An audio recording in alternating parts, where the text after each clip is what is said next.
Hello. Not too close to the mic, alright? I wanted to do a bit. Yeah, I know, but be careful. Anyways, we're back, and it's not a Saturday. It is a Tuesday. Mm-hmm. We've decided to go with 2 streaming days since we're typically going around 2 hours. Yeah. So we're gonna get through this game a bit faster this way.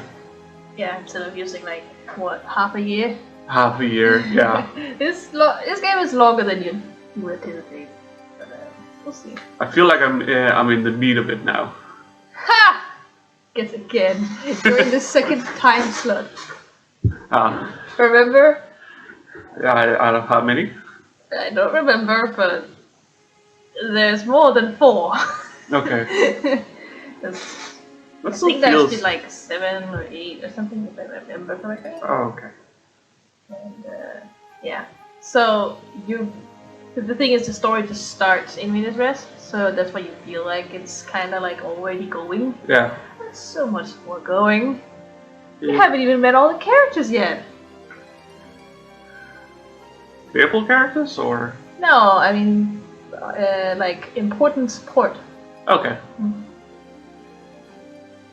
You have the 5 main characters here, but there are some characters outside of the playable that are very important to the plot as a whole. Yeah. So. Okay, well, let's just get into it then. Yeah. So we can get further. Yeah, let's save Tama from getting no money. Yeah.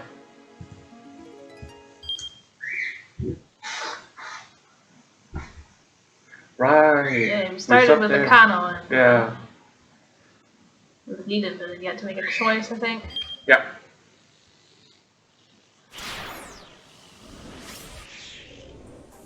You just go straight into the story again. Lord. Yeah, we're going Kano.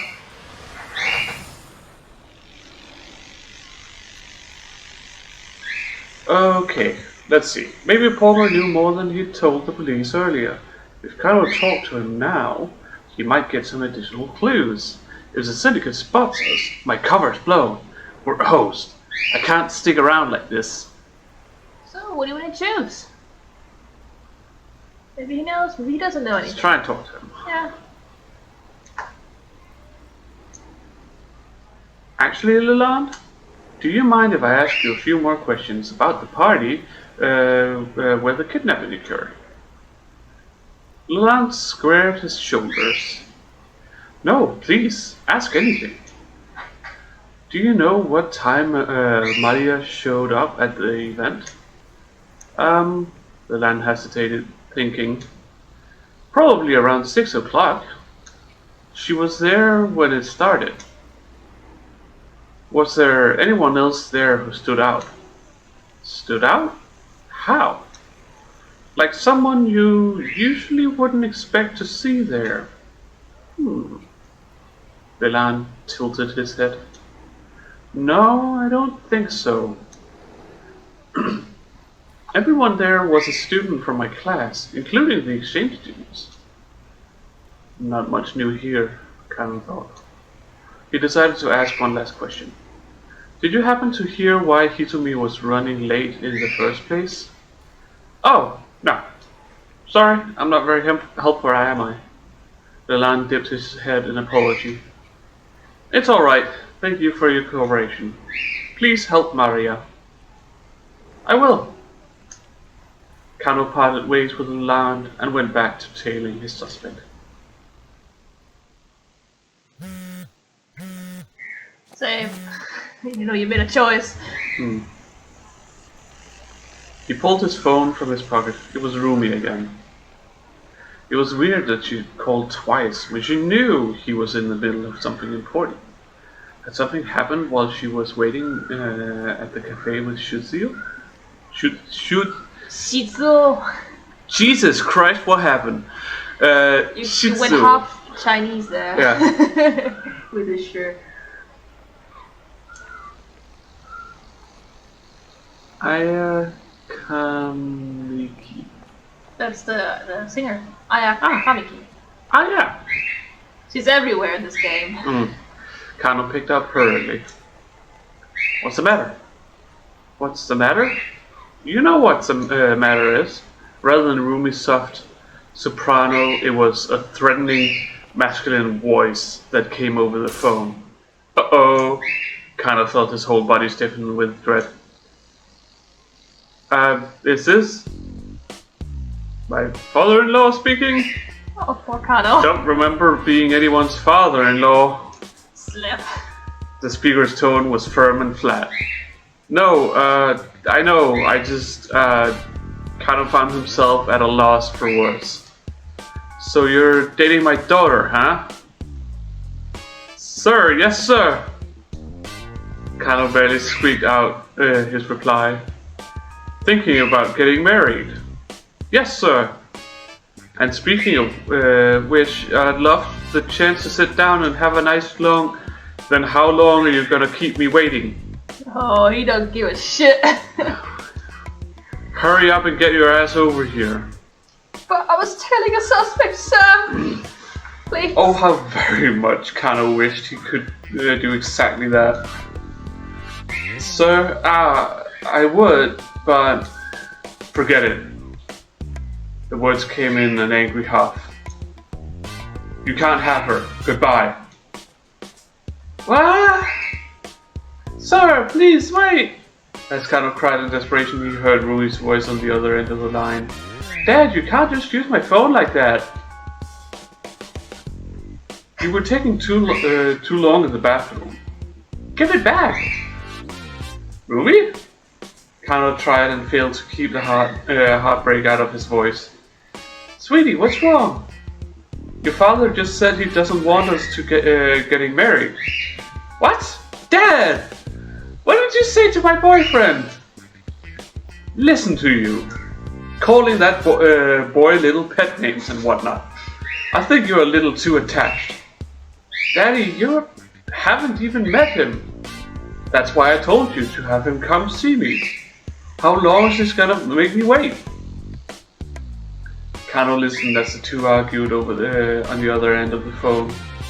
The phone must be lying somewhere between them. Could this get any more awkward? No, it could not. Rumi, I'm sorry, Kano shouted apologetically into the mouthpiece. This is all my fault. Please, you don't have to fight like this. The phone clattered as Rumi scrambled to bring it to her cheek. No, I'm the one who should be sorry. Sorry for what? It was Shizu again, grumbling in the background. You have nothing to apologize for. I'll deal with my father, Rumi said hastily. You just focus on work, sweetie. I know you're in the middle of something really important. Thanks, Rumi. Kano was legitimately touched. I'll do my best. Relationships with sweet. Just, supportive of a police officer who honestly probably works all the time. Yeah. Because this is Japan. Kano hung up and went back to the task at hand, more determined than ever.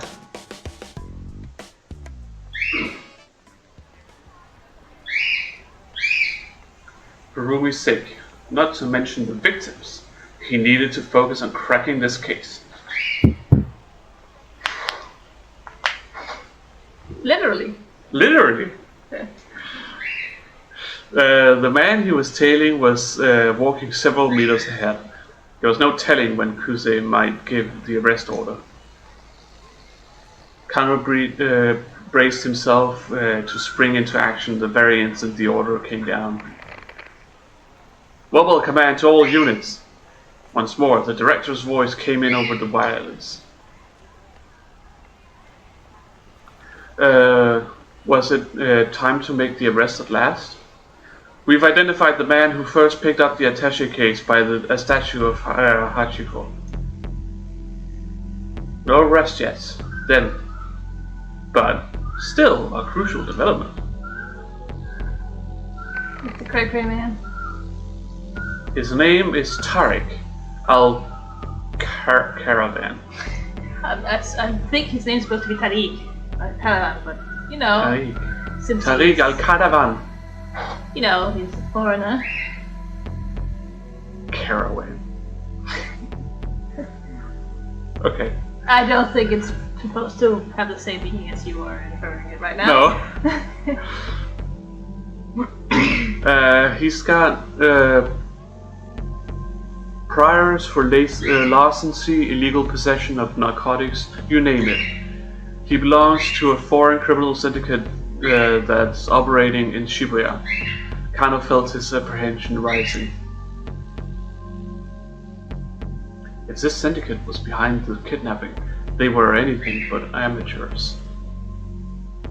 And though they might be leading the police on a wild goose chase, they certainly weren't playing around.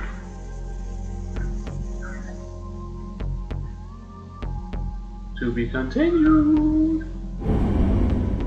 You made it through another time lord. What kind of it is? Okay. Now to Archie. And make sure that Hisui doesn't get kidnapped. Sounds like a good idea. You know. Alright. Well, this story ended last time with a gun pointing at them, so let's see how that works out. Yeah. The man with the cane aimed his gun at Hisui, his face devoid of emotion. Please, the girl said, trembling. Why are you doing this? But the man did not reply. Quickly, Archie stepped in between Hitsubi and the gun, spreading his arms wide. Stop! He said in English, one of the few English words he knew. He quickly reverted back to Japanese. Who the hell are you? Still, the man did not respond. You know this guy, Hisumi? No. Archie was sure he'd never seen the man either. What are you after? Money? 'Cause if you are, boy, are you wasting your time chasing us. The man furrowed his brow, adjusting his point of aim to Archie's face. Clearly not giving anything at this conversation. His bloodthirsty gaze left Archie no doubt that he was willing to pull the trigger. Reflexively, Archie took a step back, his foot clattering against a discarded beer bottle. We're going to get gunned down for sure, unless we can find some way to catch this guy off guard. It didn't need to be much. If Archie could just distract the gunman for a moment, buy himself the briefest window. Shoot me then. Go on, do it! He stepped forward as he shouted, hoping the provocation would confuse the guy for just long enough. But he just goes like, okay. Oh. Oh. Even as Archie moved, the gunman's attention was distracted for an instant by a sudden sound. The phone in his breast pocket was ringing. Seeing this chance, Archie lunged forward in an attempt to wrest the gun away, snatched up the beer bottle and swung it at the assassin, grabbed Hisumi and ran. Lunged forward! We are the hero! Sure!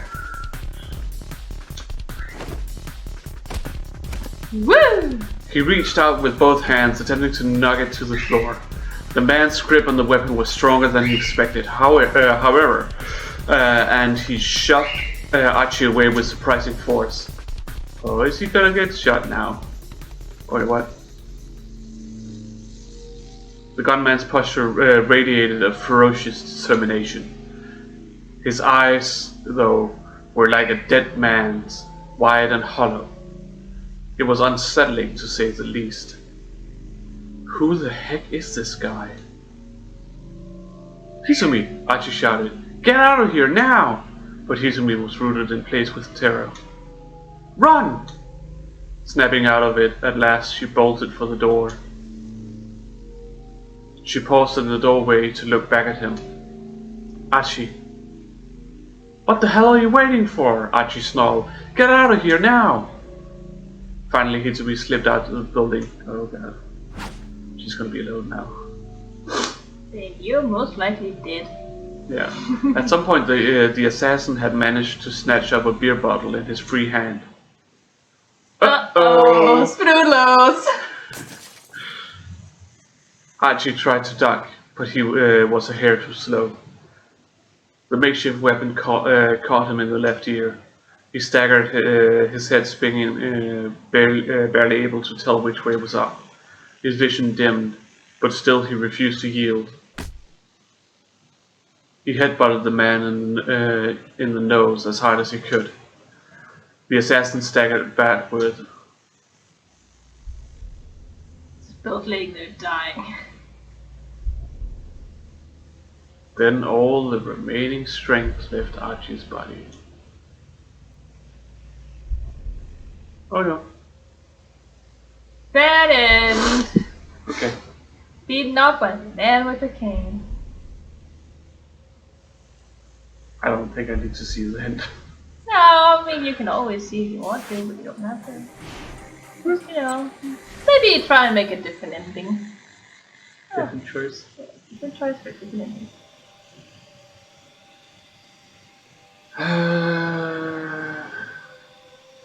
Grabbing and running seems like a bad idea. You're just gonna get shot.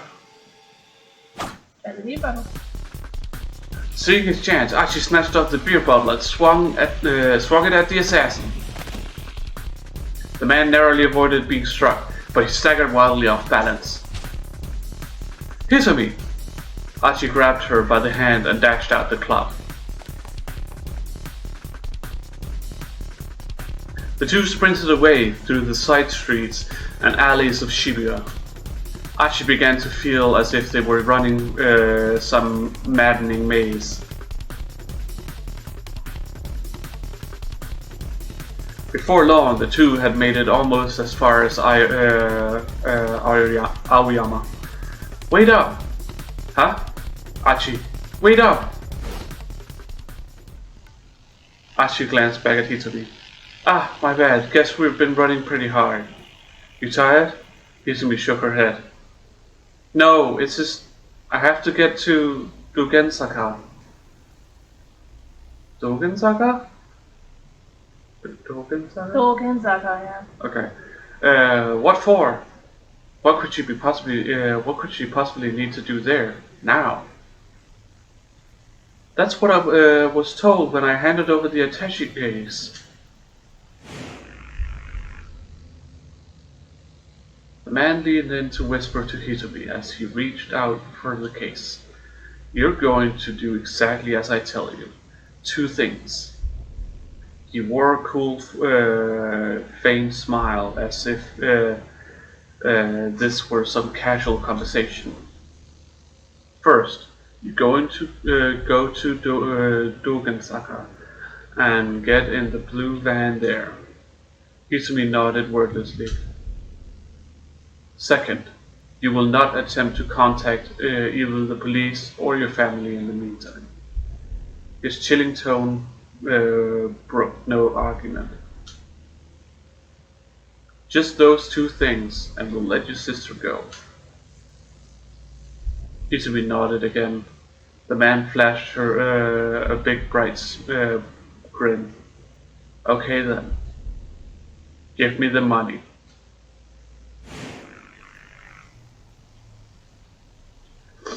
A blue van in Dogensaka, huh? Archie muttered. So that's why you said the police were a no-go. Yes, exactly. Hitomi's voice betrayed her desperation. I wonder if your sister's in that van then. She is. If she is, then we've got to hurry. The issue lay in how to get to Dogensaka. They could probably avoid their pursuer if they kept to streets only the locals usually knew about. That meant staying off the more well-trafficked routes like Roppongi Dori, or the stretch between Susaka and the station. The side roads south of the station were their best bet. It is a bit hard to read on the screen. It was going to be a long detour. Alright, come on. Turning, Achi headed back the way they'd come. After a moment's confusion, Hisabi followed. Achi? There was a note of worry in her voice. Hey, don't sweat it. I actually live in Dogensaka. We're headed right back to my old neighborhood. Hitsumi bowed her head. Thank you so much. Hey, it's no problem. I had to head home anyway. Achi gave her a grin, and she cracked a tiny smile of her own. Hey, you too. Got a minute? It's the Yakuza people. What? That's the two people in Tama's story. Yeah. As she looked around, a pair of men approached from across the street. There was something shady looking about them. Archie's protective instinct kicked in and he stepped in front of Kitsubi. If these guys meant trouble, he wanted to be ready. We just want to ask you something. The younger of the two men drew in closer, a sharp gleam in his eye. Archie braced himself. Ask us what? You know where the Nokane building is? The man held up a flyer. It was for some sort of health food sales demo. Come on, man, the Nokane building. You know where it is, or not? Archie knew the name. Wasn't that one of the buildings on the center guy? Gee. That is not what it means. That was near Dogensaka, the same direction he was going.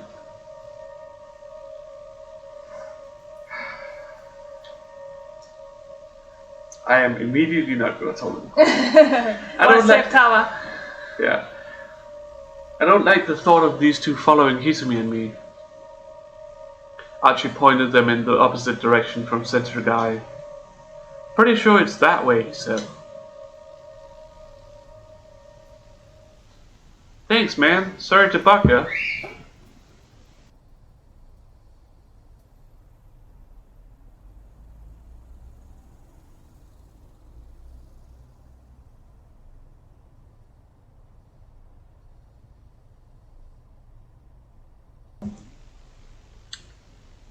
Sorry, I had to sneeze.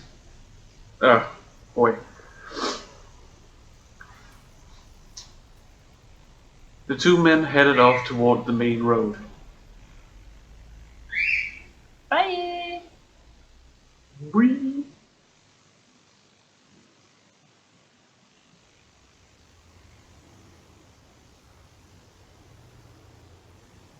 Archie and Hisumi hurried onward, following the sparsely trafficked side streets towards Dogensaka. I don't think I even knew this part of Shibuya was here, Hisumi said as she looked around. Yeah, a lot of people don't. I used to mess around in this neighborhood when I was a kid. The area was a mishmash of rundown residences and office buildings. Almost nobody ever comes here unless they live or work on one of these streets. Check it out, over there, a rare first-hand glimpse of the Shibuya River. Now you can learn about the Shibuya River. A minor river that runs from the Miyamasu Bridge to the Tengen Bridge. Depicted in the 36 views of Mount Fuji by... Press the button. Apparently did. By Edo period ukiyo-e artist Hokusai in Hokusai's time. Fireflies were collected from the Shibuya River and presented to the shogun, lending credence to the idea that the river was indeed clean in the past. Credence? Oh, either credence or credence. I think it comes from like that. Okay. Have you always lived in Shibuya, Archie? Yep, born and raised. Archie bent down to pick up a piece of trash from the roadside. That's why I do this. It just pisses me off to see folks make a mess of this place. He picked up another piece of trash. I don't have a job, so I just pick up garbage every day. Man, what am I even doing? Like, cleanup even matters right now. Izumi took a long, hard look at his face. What? He demanded. What is it? You're a strange one, Archie. That's so? She was right, of course. It was sort of strange, collecting trash every day instead of getting a job. He had his reasons for it, but they weren't important right now. Right now, the important thing was getting Hitomi to Dogen-san. Come on, he murmured. A sudden angry shout broke the silence and they hurried along. Hey, hold it right there! Archie and Hitomi stopped, but the shout wasn't directed at them.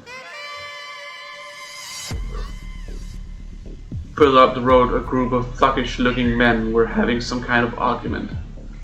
Oh my god, they're having a scrap.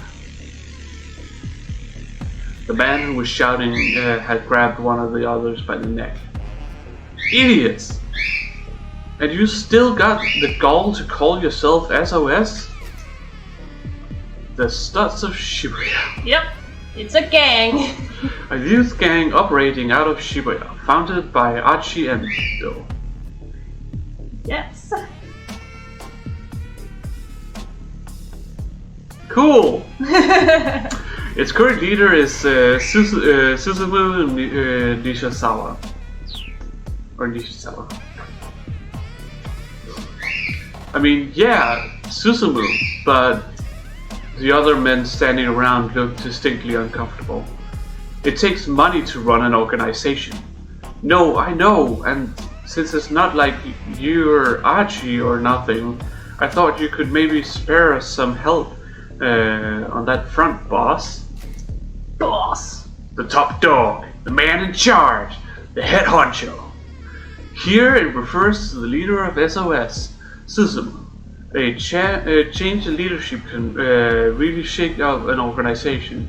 The new boss's personality and disposition are a huge factor in whether the group continues to prosper.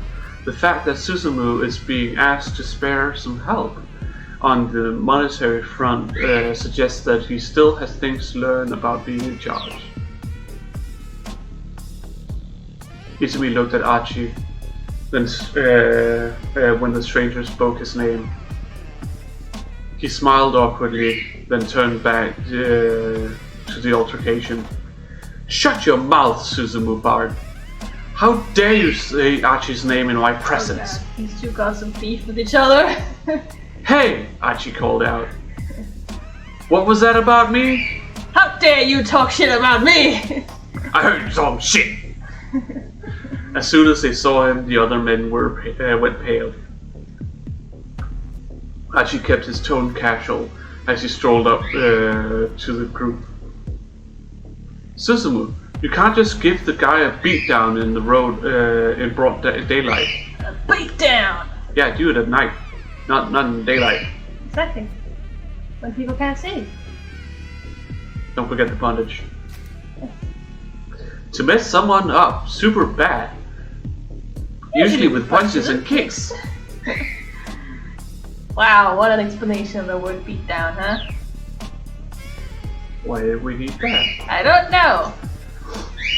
I would assume it's because the Japanese game, it might have been a word people wouldn't necessarily have known. I suppose. And sometimes the things that gets translated is kind of, you know, obsolete, but not in the Japanese version. Maybe.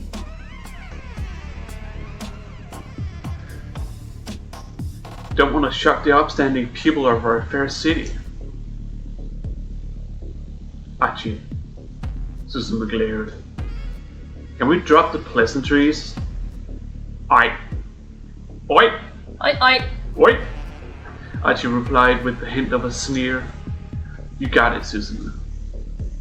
And I'd like to point out we're not on a first name basis. With that, Suzume turned and stalked away. Yes. It's a very specific way of describing someone walking away. Okay. I haven't heard that descriptive word for that. Because when I think about stalk... You think about a stalker, right? Yeah. Well, that also comes from this original meaning of the word, but so it's negative. Stalking was typically a way of walking. Yeah. I suppose. Yeah. Or was originally a way of walking. Okay. Okay.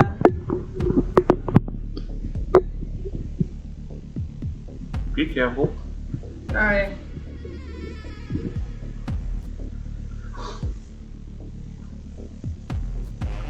His buddies follows suit, leaving Archie and Hitomi alone again. Did you know that guy? Hitomi asked. His name is Suzume Nishizawa. And yeah, I know him, or I thought I did. Used to be friends way back. Me and those guys. Jesus, Apollo. Oh, very active right now. Yeah. He's like, help me, I'm trapped. And instantly he's into your whistling. Yeah.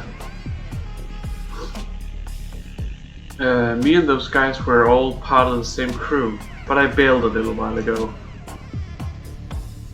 Archie fell silent. To his great relief, Hitomi didn't pry further.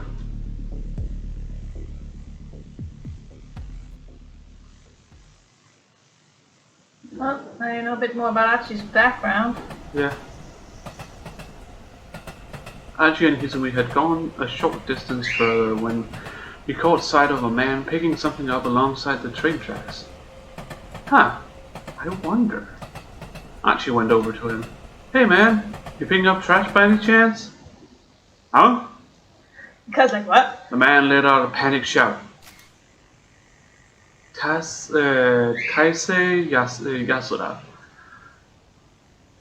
35 years old. Just opened up a knick-knack shop in Shibuya. Archie knows Shibuya like his own backyard, but this Yasuda guy is new enough that Archie doesn't recognize him. Sorry, it just kind of looked like that's what you were doing. Oh, yeah, I'm picking up trash, of course. Yes. The guy seemed pretty unnerved.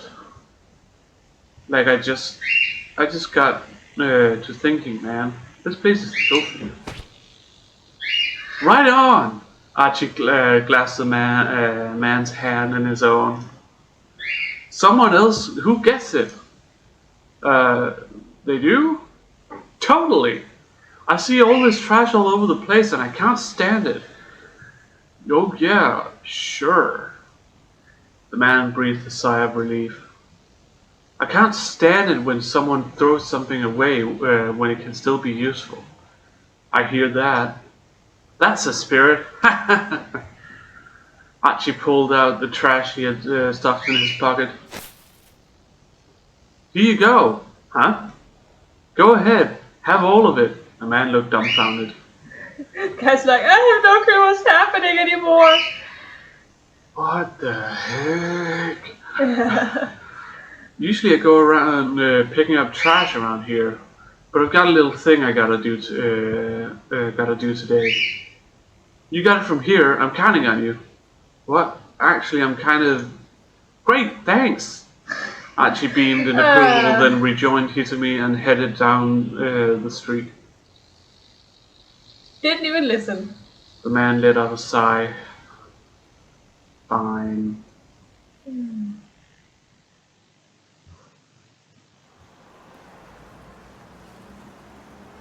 Slipping through a narrow back alley, they came out near the top of Dogensaka. Archie looked down the hill, but didn't see a blue van anywhere. He and Hitsumi started making their way down towards Shibuya Station. Hitsumi muttered to herself, "I don't see it packed around here." Her face twisted up with worry. It was a lot harder to find street parking closer to the station. Hitsumi, hold up. Archie had a sudden idea. He darted into the nearby Suba restaurant, motioning for Hitsumi to follow. "Hey-ya!" he called out to the proprietress, a sharp-eyed middle-aged woman. "You're looking as lovely as ever today, I see. Oh, Archie, are you done collecting trash for the day?" The lady took a look at Hitsumi. Her eyes lightened up. Maki Yoneda.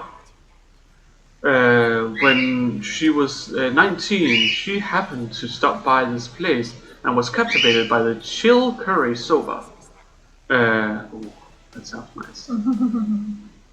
By day's end, she had decided to make the restaurant her new home, married the owner at age 22, and they managed the establishment together. Last year, her husband of 30 years passed away. Now she safeguards the generations-old secret of chill curry soba on her own. Damn, girl. Successful. Is this your girlfriend? Huh? Oh no, it's nothing like that. The proprietress was undeterred. Oh, she looks just like a model. She's a spitting image of me at that age. My, Archie's got himself a girlfriend. I said it's not like that. The woman waved Hitsumi over. Now, you know, Archie's got a bit of a mouth on him, and he's not the sharpest tool in the shed, but he's a sweet boy. Hitsumi's like, well, okay. I have no clue what's going on right now. Hitsumi forced a polite smile to her face. He'll try to deny it, but don't you listen. He told you about Susanne. Has he told you about Susanne? Ma'am, please? Archie jumped in on the conversation. You gotta hear me out. Whatever's the matter? I'm just trying to talk up your good points. Have you seen a van parked around here? A van? Let me think. Yes, come to think of it, there was. A blue one, she added confidently. Hitsumi leaned forward. Where is it now? She asked. Well, I'm not really sure. I don't keep a close eye on things outside after all. Hitsumi slumped. I see. I know it doesn't look it, but I've been quite busy today. The man who makes my noodles came by earlier to settle accounts, and we fought over it. No head for finances, that one. That's his problem, honestly. And on top of that, of course my part-timer Masa has to have today off, honestly. Masa, first-year student of Midoriyama Academy, a sweet young man who works as part-time delivery driver for Dogen Hot, and sends all his leftover money to his mother out in the country. Lately, however, he's gotten himself a girlfriend, and he's been sending money back home less frequently. His noodle house job doesn't pay enough to both support his mom and cover his dating expenses, so he's scheming for a way to make it rich quick. Sounds like trouble. Yep. Also, Dogen fucking hut. Like, it's a hut? Yeah. It's my immediate thought when I saw that. Archie frowned. Had she really seen a blue van, or was she just being chatty? Older women who ran tobacco shops or noodle houses did seem to have a knack for spotting details, but women of her age weren't always the most reliable. So, what choice do you make? I don't know, I feel like those women would always know what was going on. Yeah, the gossiping? Yeah. All the deeds of everyone in the area. The older women, she decided to follow up some more. Was there anything unusual about this head? Well, let me think. The woman frowned, pausing a moment in thought. Ah! A flash of recollection shone in her eye. That's right, now I remember. I think there was some foreigner sitting inside. Archie and Hitomi exchanged glances. Yes, I'm sure of it. The man who makes my noodles said he saw it too. Was there anything else? Hitomi asked. No, not that I can remember. Right, so the van was definitely there. It's definitely that van. Yeah. Hitomi hung her head in frustration as they left the soba shop. Archie did his best to cheer up. Hey, we might still find that car. Let's try waiting around here for a while. Just waiting? What good will that do? It's possible that they went looking for you when you didn't show, Archie said. Maybe they'll come back, you know? He sat down on the edge of a planter outside the restaurant. But the criminals already have the money, she said anxiously. Even Archie understood the implications. Now that the crooks had the ransom, their hostage was nothing but a liability. Why take the risk of letting her go when they already had what they wanted? The situation was bad, very bad. Still, just running around Shibuya willy-nilly was only going to tire and frustrate them. Archie wanted to make sure Hitomi had the chance for a little break. We don't have anywhere else to look, so let's just give it 10 minutes, okay? He said. Hitomi seemed unconvinced. She looked like she might just march down Dogensaka at any moment. I understand how you must feel, but you know what they say. Slow and steady, stay in place. No? It's slow and steady wins the race? I'm sure that's actually what he meant, but not what he said. Okay. That's how it goes. I mean, like the woman said, he's not the sharpest tool in the shed. No, he's not. That's why.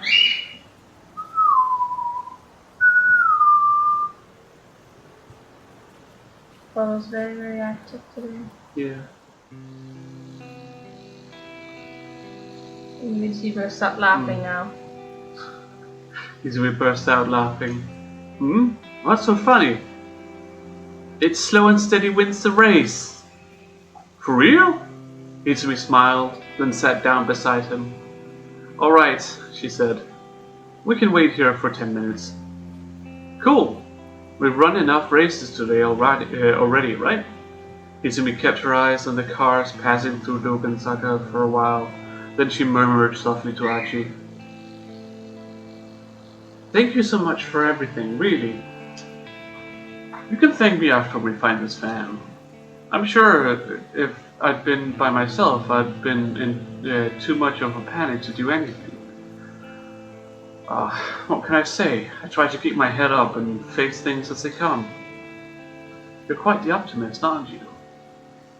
Archie grinned. He tried to recall what optimist meant. Yeah. Jesus. I'm sure it's a more difficult word in Japanese. He was pretty sure it had something to do with doctors. Or maybe glasses. Archie. You're a lovable idiot, aren't you? The shy, sweet look on Hizumi's face as she said it, though, made him figure it probably wasn't a bad thing. whatever it was. Whatever it may have been. Cars drifted on by, one after the other, but they saw no sign of a blue van. After a while, even Archie began to grow impatient. This was starting to feel like a waste of time. And then, dun dun dun! And just then, a car came. Kisame, look! There it was! Keep out! Oh no. Well, we reached the keep out. How about we take a break? Yeah. This seems like a good time to take a break.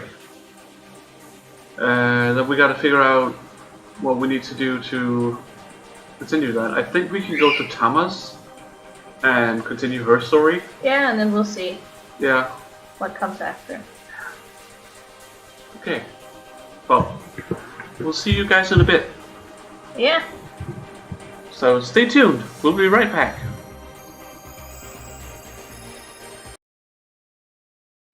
So, where were we?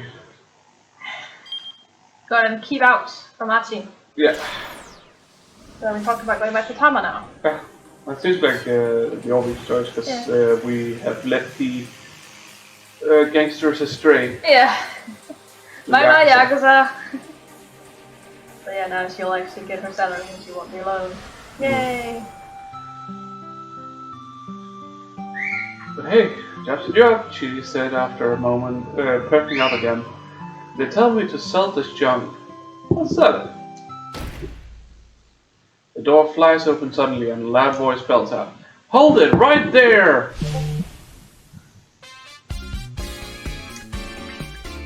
I whirl around in a panic to see an odd-looking man standing in the doorway. It's Junichi Yanagishita. Yeah. He's the guy who hired us. I heard that, Chidi. Don't you go calling my product junk. That's disrespectful. Chidi gave him an apologetic look. Sorry about that. Whoops. You should be, but whatever. If you really have doubts, have a try for yourself. Mr. Yanagishita pulls a bottle of Burning Hammer from his coat pocket.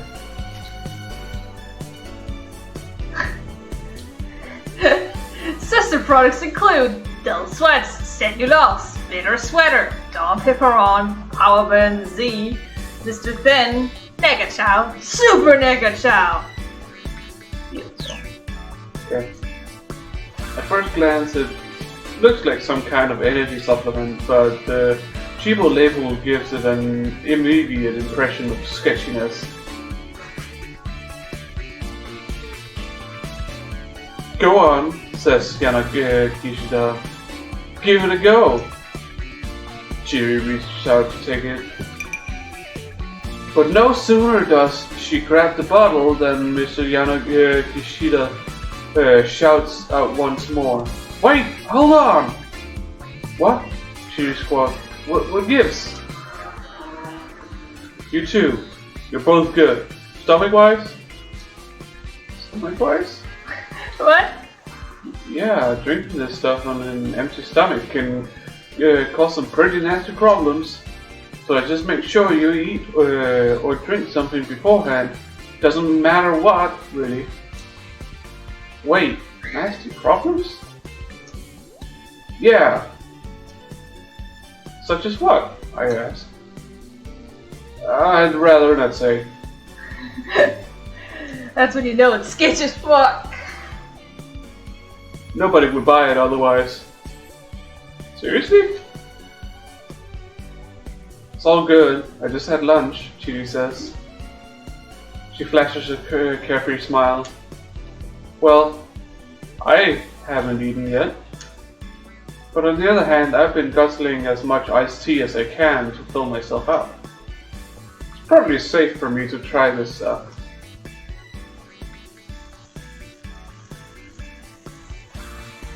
may as well. choice. Okay. I may as well drink it, in for a penny and for a pound, and hey, maybe it'll help me lose some weight. No, it'd be better not drink this stuff. It's not even particularly appetizing. Wait, this man, is this that stuff that gives you visions or something? Is that a reference or something? I don't know. I feel like it is. Yeah. But oh well, I don't know. why the heck not? Drink the poison. Come on. I may as well try it. In for a penny, for a pound. And hey, maybe it will help me lose weight. You don't even know if you need to lose weight, Sarah. You're in a suit. I stick the bottle of burning hammer into my mascot head mouth. It has an unsuspected smell like curry. That's so Okay. specific. Getting my own lips around the mouth of the bottle, I gulp down the liquid inside. Huh? It doesn't taste like anything. A handful of seconds go by. What the heck? I feel like a firecracker just exploded inside my mouth. Now it's spicy! Way too spicy! Poor Tara. It's like I just swallowed a chili pepper coated in curry powder. Before I know it, I'm sweating bullets. Well, you sweating? Mr. Kishida asked. Oh, so that's probably why it fucks with your stomach if you don't have anything. It's so Because spicy. it's just Voice. this is curry and chili. Yeah. Yeah, it's burning hammer. It's, hammer because voice. Yeah, hits you like a hammer. Yeah. Like a whole lot? You are, aren't you?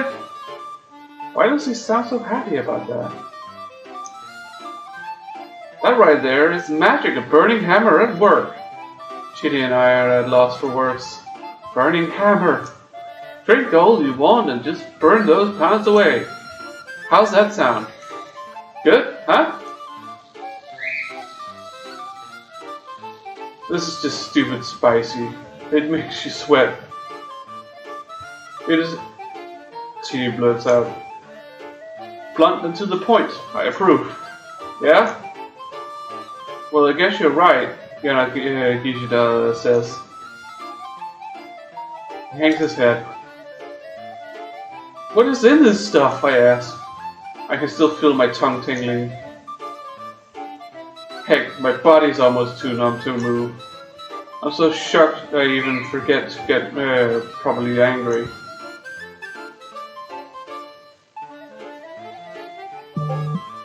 So, it's a health food product that got imported from America a few years back. Yanagishida explains. But the import agency went out of business not long after and couldn't move the merch. So I bought up the whole lot. Everything they had in their storehouse. Spent all the money I had on it. Chitty arches and eyebrow. How much did it cost you? She asked. 1 million yen for 300 bottles. 1 million yen! I can scarcely believe my ears. 300 bottles at 1 million yen for the lot? That's roughly 3,333 yen a piece. That's a lot of yen. Yeah. Each one of these teensy little bottles cost over 3,000 yen? You got ripped off, man, Chitty says. Around like 250 English kroner. Yeah. For a bottle.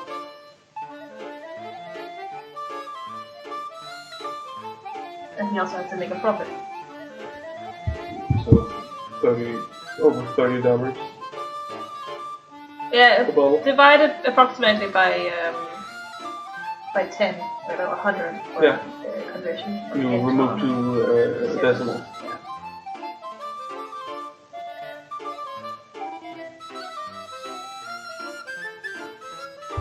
But yeah, that's Fuck. for a small bottle like that. Yeah. And he has to make a profit off of it, right? Yeah. So it's gonna be even more expensive for people to buy it. I'll do like 50 or something. Yeah. You really think so? Huh. Yeah, you're probably right. He hangs his head even more despondently. This is the sort of thing that's sell in a 100 yen shop or something. Ouch. Should be moving in for the kill. 100 yen shops? Really? Mr. Yana Kishita lets out the heaviest of sighs.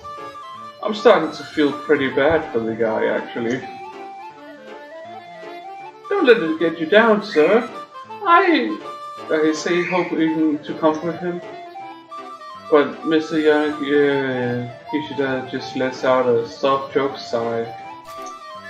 A deep breath empathetically exhale, often a sign of disappointment, stress, or unrequited love.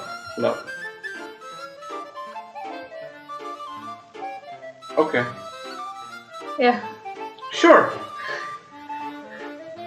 Because it can't be other things than that. Is this often a sign-off? It was just examples that would be in the game, okay? Why unrequited love? I don't know. I don't remember all of the stories and characters in this game. It's been too long. Oh well. Also a way of expressing the anxiety brought on by massive debt. Like in this case. One has no money to give, only sighs. Right around now, Minoru is in the company of someone inclined to sigh this way. So yeah, this basically gives you the opportunity to switch over to Minorikawa. But you don't need to right now. You can always come back and switch. I'll try again. It'll be okay. Whether or not it helps you lose weight. It is spicy, and it does make you sweat. I'm not sure I follow, Kitty says. How much are you selling these bottles for, boss? 15,000 yen per bottle. $150! Yeah! Jesus Christ!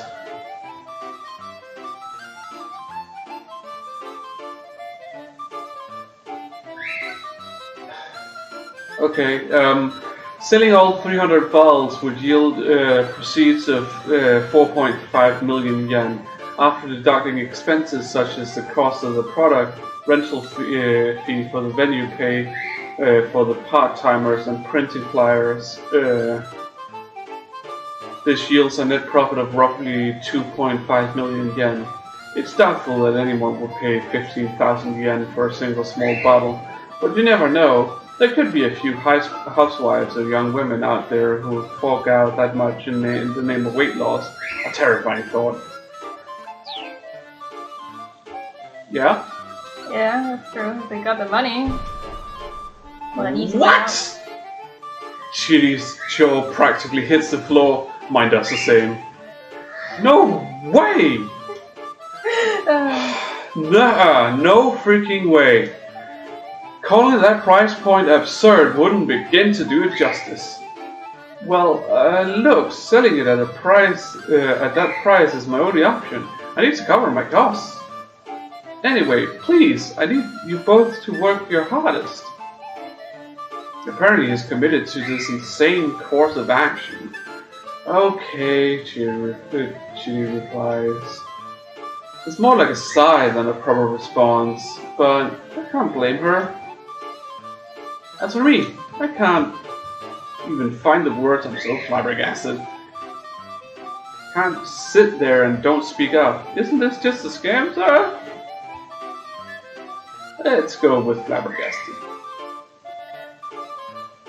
Hey, I tried to remember. Sorry, what was your name again? He interjects. Oh, right, I'm Tama. Why are you still wearing your costume? I stumbled my way through an explanation. Wow, so then are you going to do the sales demo like that? Well, if I can't take the mascot costume off, I don't have much of a choice, do I? Why is that not in quotation marks? I think she's supposed to say that. Maybe. No, that won't do at all. I hired you to be a model. If you're wearing that thing, then what's the point? I'm at a loss for words. The point is exactly what she's missing.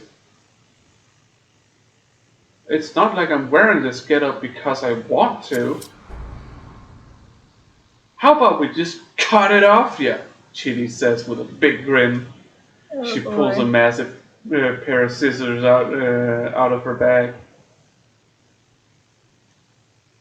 The blades make an unsettling snip snip sound as she waggles them in my face. Whoa! No, you can't do that, Yana exclaims. That suit's a rental. Don't want to have to reimburse them for that thing. Well then, what am I supposed to do? I ask. He looks at me uncertainly. Maybe you could have someone from the rental place come down, Chidi suggests, before helping herself to the rest of my lunch. Oh hey, good idea, Yanakishida says. He seems to be making an effort to calm himself down at least. Just try to grin and bear it until then, Tama. Well, I guess that's that then. I'm sure we'll get it off eventually, I say. Eventually. Hopefully before the demo. That's the spirit! I really need you to be my mother. A mother, huh? It's flattering, but I can't help but wonder. Would I be any good at that? Well, this is no time to be timid. I need that money, no matter what.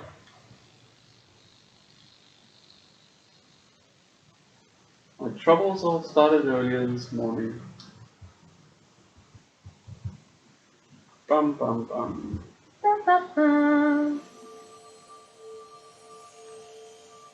I was at a knick-knack shop in the Center Guy. I happened to pass by and I spotted a red necklace on display in the storefront. And I got this weird sensation when I saw it. You could maybe call it a déjà vu, something like that. It was as if I'd been drawn to it somehow. This was mine. I was sure of it. I wanted it. No, I needed to make it mine. As soon as I possibly could. That's how strong the feeling was. The price was 40,000 yen. I checked my wallet repeatedly, but I only had 20,000 on me. Nonetheless, I needed to have it. There was just one question. How? Get a job.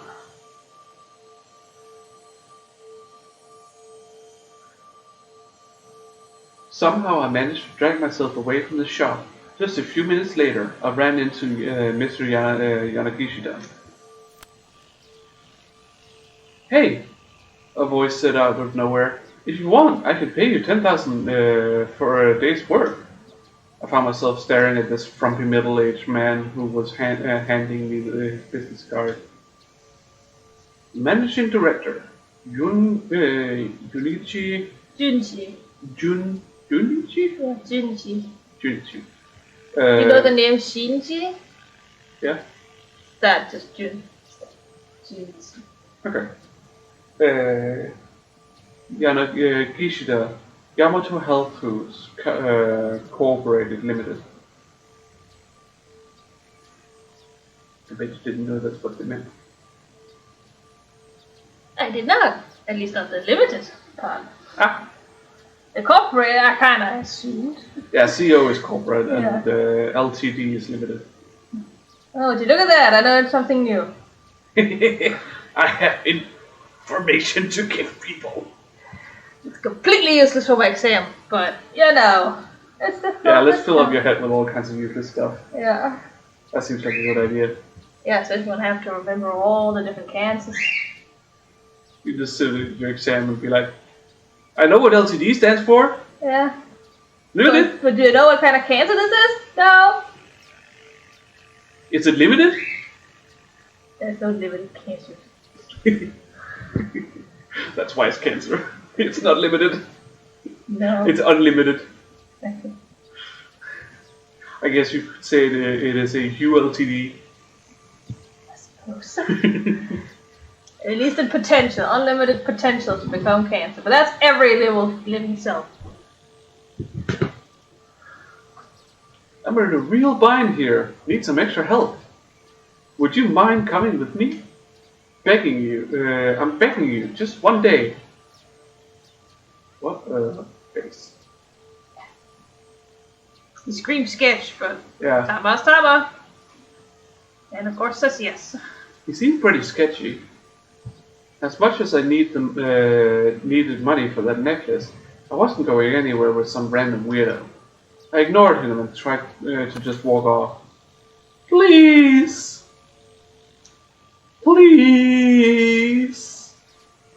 Yanagishida grabbed me by the hand. Watch it, pal, I snapped. Hands up, or I start shouting for help. What, pal? Watch it, pal.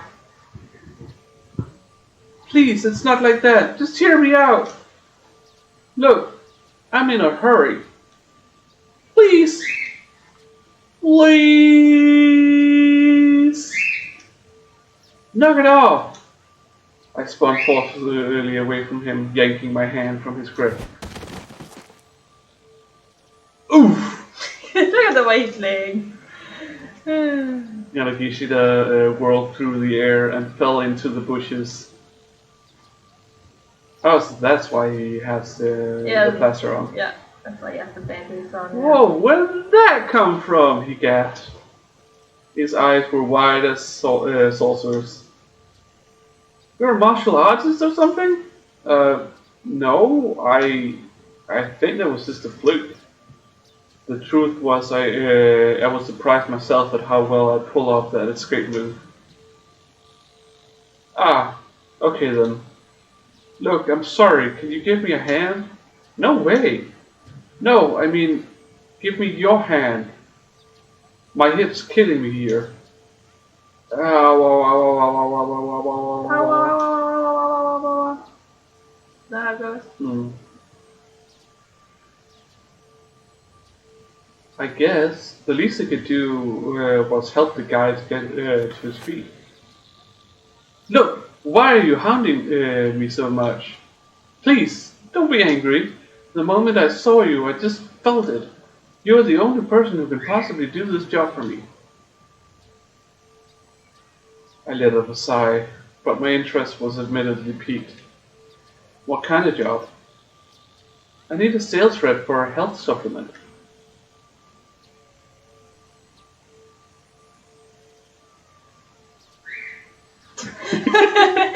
We just looked at us all over, and he just looked back, and then he just chirped. Yeah. I wanted to do PR as a dieting success story for my product.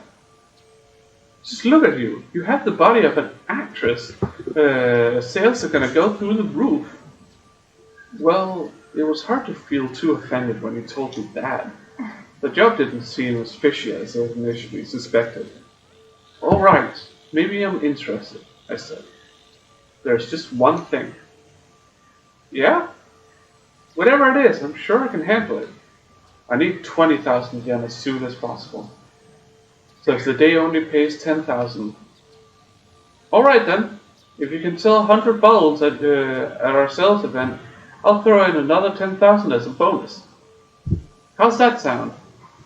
I certainly couldn't think of any other way I was going to earn 20,000 yen in a single day. This might be exactly the break I needed. I like that they're getting less money than what the product costs. Yep. Because the price for the bottles are insanely high. You don't say. That's fine. Well, You got a deal. You have my services for the day, I said, bowing my head. Yes! Yanagishida jumped for joy. What about your hip? Huh? Oh, yeah, it's better now. All better. Fixed itself just now. Yanagishida bowed deeply as I gave him a dubious look. Look, I'm sorry, he added hurriedly. I wasn't trying to pull a fast one on you, honest. I was just scouting for talent and I saw you and well, was trusting this guy really the best idea? I was starting to worry just a little about whether he'd actually pay up. Look, I've staked everything on this sales demo later today, he went on. This is a make or break opportunity of a lifetime. Sure. Whatever you say, mister. I'll be honest with you. I'm in a ton of debt. 2 million yen. 2 million.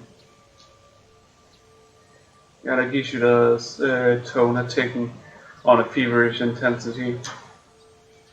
If I don't pay it back by the end of the day, then boy howdy am I up the creek without a paddle. How did you even get into a situation like that? I asked. He gazed skyward, a far off look in his eyes. Because even if he knows he has no chance of winning, sometimes a man just has to stand and fight. But I guess a girl like you wouldn't understand. He laughed and smiled at his own words. But he was right. I sure as heck didn't understand in the slightest. Anyway, real quick, could you put this on? Mizuyana Kishida briskly rummaged through his bindle, then thrust a cat costume out toward me. What? Here? Yeah. Before the sales event, you gotta hand out some samples. The burning hammer in the sample bottles is cut 10 parts to 1 with water. Even so, it is intensely spicy, and drinking it on an empty stomach is sure to cause gastrointestinal distress. I mean, it's that spicy. Yeah. Or even make the drinker black out. It's hard to believe that the sample of something so dangerous would win over any customers. But you never know. There could be housewives or young women out there who would accept such a risk in the name of weight loss. Another terrifying thought. The job's already started, you know. And with that, Mr. Yanakishida went about getting me into the mascot suit.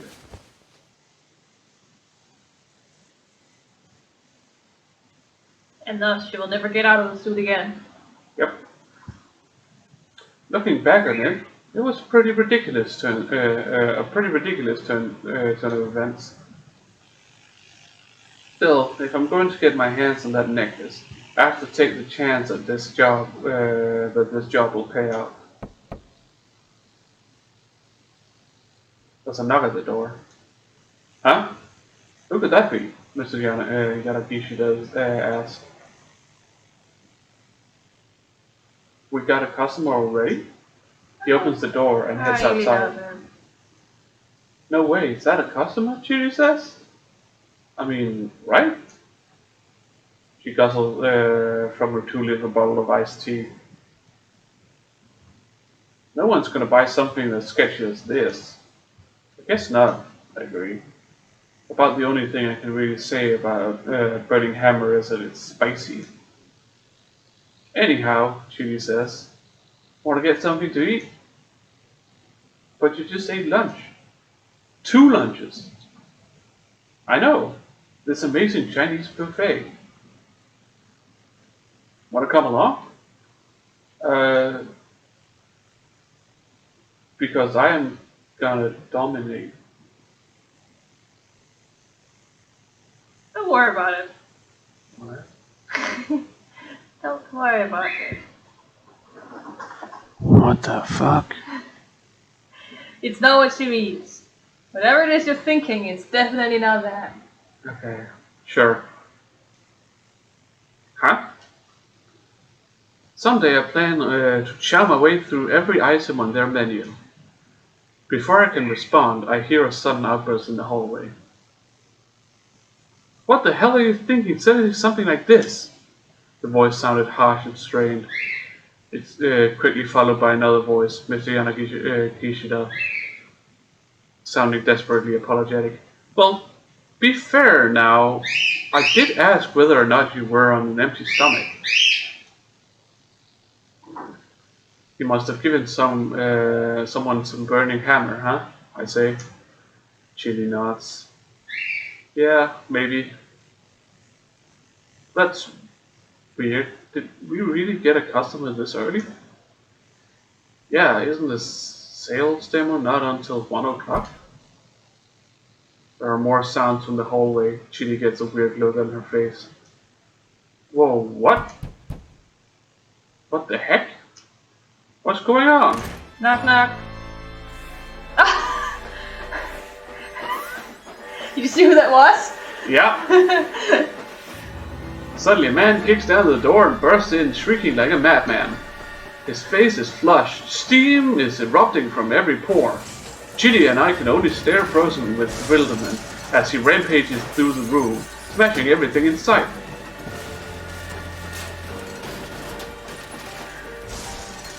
So, someone got very angry. In a matter of moments, the venue is completely totaled. Then the guy simply charges back out the door. No chance of holding the sales demo now. Why did this have to happen? Who was that guy? Why do you have to do this? We'll never know. Bad end. Demo postponed. Let me guess. There wasn't much Tom Ledger could do to stop the strange intruder from destroying the sales event. But why did he show up in the first place, especially at this hour? Manny Krishna has a clear choice to make at 11:30, and poor Thomas fate hinges on what he decides. Okay. Tama just can't Tama can't catch a break. She can't catch a break. No. I guess we're gonna do Mirurikawa. Yeah, now that you won't get a bad ending from him. Yeah.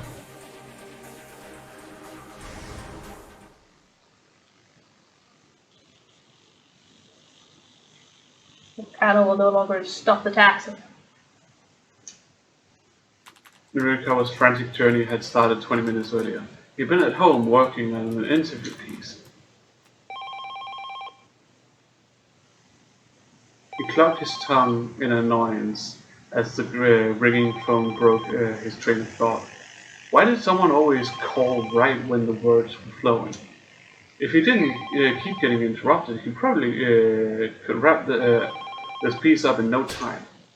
Be quiet! He pointed at the telephone as he yelled, I'm writing here! But his shouting did nothing to silence the ringing. He didn't have much choice but to pick up. Mirurikawa speaking. There was no response. Hello? He hesitated, ready to hang up. Was this a prank call? It's me. It's Toyama. It was Teru Toyama, the president of Heaven Publishing. Oh, what do you want? If this is about work, I'm already booked pretty full. He'd taken work from Heaven Publishing on several occasions, but the pay was hardly competitive.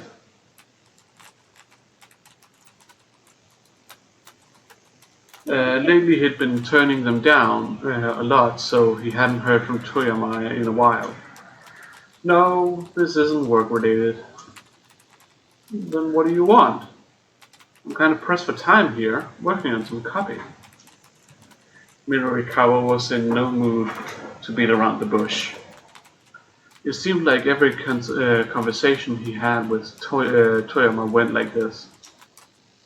Ah, you're busy. That's good. Busy's good when you're a freelancer. Toyama sounded unusually sympathetic. Mirikawa found it off-putting. I hear sales have been good on your end, he says cautiously. With this month's 4-Star General Gossip and all. 4-Star General Gossip was a monthly magazine, Heaven Publishing's flagship publication. It had a small circulation, and for the most part flew under the radar, but once in a while they'd land some big scoop and sell like crazy. This month's edition had come with a free scratch card, a gimmick that had moved 100,000 copies with ease. 5 winning symbols in a row wins 100,000 yen, was it? Mirikawa asked. A weak, moist sound came through the receiver. Hmm? Baffled, Mirikawa listened more closely. It came again, then again. It kind of sounded like sobbing. Mr. Toyama, are you crying? There was another soft sob, and then another. What's going on? Where are you? Mirikawa asked. At the office, Toyama managed. He let out another mewling whimper. What's the matter? It's nothing. Well, it's got to be something. Come on, what is it? Not nothing, dude. You're crying. Toyama gave no reply. Mr. Toyama? You still there? Silence. What is it? What happened? What happened? What happened? Look, it doesn't tell me anything. What the hell is going on? Toyama squeaked out a drawn out whine. Okay, I'm sick of this. I'm hanging up now. Mirikawa was about to break the connection when he heard Toyama murmur. The only thing I can do now is die. Well, that's sad now, isn't it? The taxi siren squealed as the cab rounded the corner.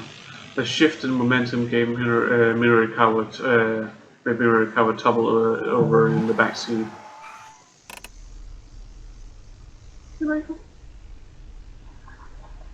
As I could come Yeah. for attention. There we go. 10 minutes on the dot. The driver announced. Mirikawa righted himself and looked out the window. Shibuya Station. I knew you could do it, Mr. Kimisuga. He told the driver how to get to Heaven Publishing. It shouldn't be more than 5 minutes further. Sir, if I may ask, just what are you in such a hurry over? Son of a bitch. I beg your pardon? Kimisuga bristled. Not you, the guy who's waiting on me. Mirikawa said. I'm gonna give that son of a bitch a piece of my mind. How dare you talk about killing yourself? Yeah. The multi-tenant building where Heaven Publishing had its offices came into view. The taxi stopped outside. Mirikawa opened the door and he hurriedly reached for his wallet, then stopped. What if the worst had come to pass and he needed to take Toyama to the hospital? Should he have the taxi wait here, or would it be better to call an ambulance? Sir, is there a problem? The driver asked.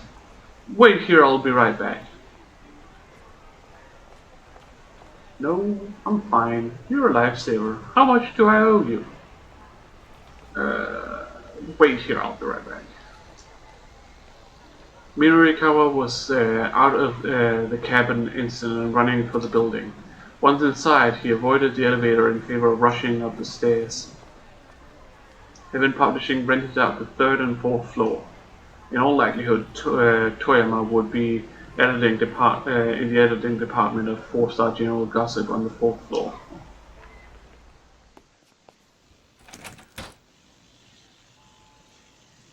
When he got there, however, the door was locked. Mr. Toyama? Hey, Mr. Toyama! He shouted and banged, but there was no reply. Something was seriously wrong. Murikawa took a deep breath and then kicked the door in. Whoa!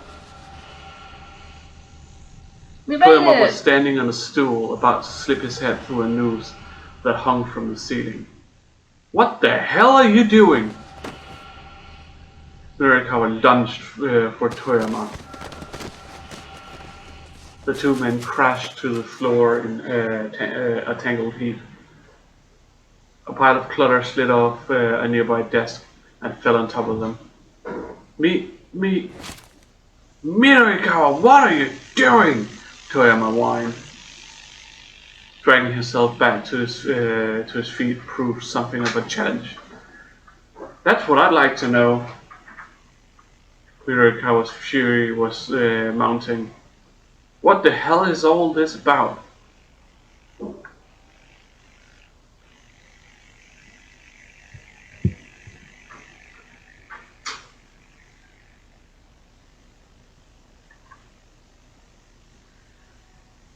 Oh no. It disconnected for some reason. Yeah, that's not good. But it wasn't the power. Oh no. Funds.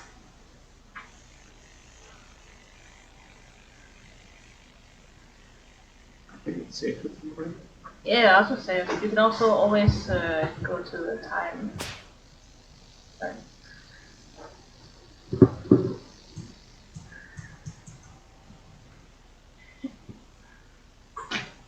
Good luck finding out the keys on the keyboard when you use the controller. Oh, that. One of those fluorescent lights died. And I was just swapping it out. Huh. Don't you feed me that bull. What was that phone call all about? That business about how the only thing you could do was die. Tell me. Tell me! Just a joke. Toyama curled his lip into a faint semblance of a smile. Murikawa wasn't buying it, but he didn't have time to press the issue. A cute little voice echoed through the editing office. Patty, I'm back from the store. Oh my god, you little ass, are you about to kill yourself while your daughter was out? A little girl came walking in carrying a length of rubber gas tubing. It was Toyama's 5th grade daughter, Hana. Teru Toyama's only daughter, currently 10 years old. The night Hana was born at Shibuya Central Hospital, there was an unexpected fireworks display outside the window of the maternity ward. As he looked out at the bursting rockets, Teruo decided the name of his daughter, Hana, after the Japanese word for fireworks. Hanabi. Yeah, not after a flower, which is also pronounced Hana. Mm. Or no, it's also Hana. There's a lot of ways to say Hana. Yeah. Murikawa stared. Toyama, you were planning on using that hose to... He hesitated to end his sentence with gas yourself to death. Well, you know, it's almost gas heater season after all. The hell it is. It was a beautiful sunny April outside. Well, you know how sensitive I am to the cold. This was getting truly ridiculous. Murikawa got right up in his face. Listen, just explain to me what the heck is going on, okay? He kept his voice low, but his eyes were steely. Hana clung tightly to her father, gazing worriedly up at the two men. No, it's just... Toyama let out a long, heavy sigh of resignation. Keep out! Cool.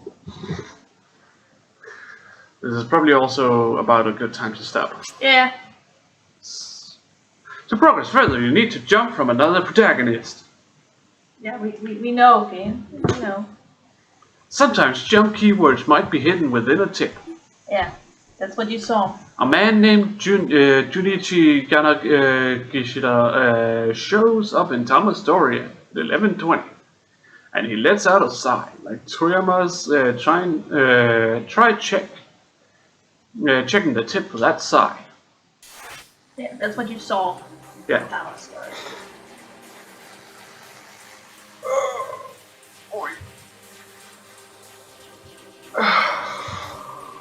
Yeah, it's getting a bit late. You have work to do tomorrow, so. Yeah. And I have to study for my exam Thursday. It's a morning exam. Oh boy. Yeah. Well, you're probably gonna do okay. I hope. I find it interesting, the subject, at the very least, so that helps. But I still got some less interesting parts of the subject that I have to go through. Yeah. That's the stuff I haven't really paid too much attention to. Yeah. Gotta look up stuff about prevention and definition of diseases and diagnostics and stuff. Yeah.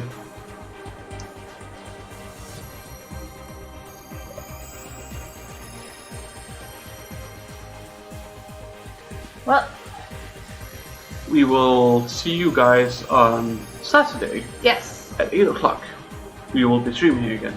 Yes. And from now on, it will be every Saturday and Tuesday at 8 o'clock that we will be streaming. Yes. And do also, if you want to watch the other stuff that we'll be doing in this game, do go to our YouTube channel, which is also called Personal Ace Space, and do watch the other episodes. We don't have one for the first Sadly, episode. no. That one was lost into technical difficulties. Stuff happened and it wasn't able to save any of it. So, Yeah. but we will see you guys Saturday. Yeah. Bye. Bye.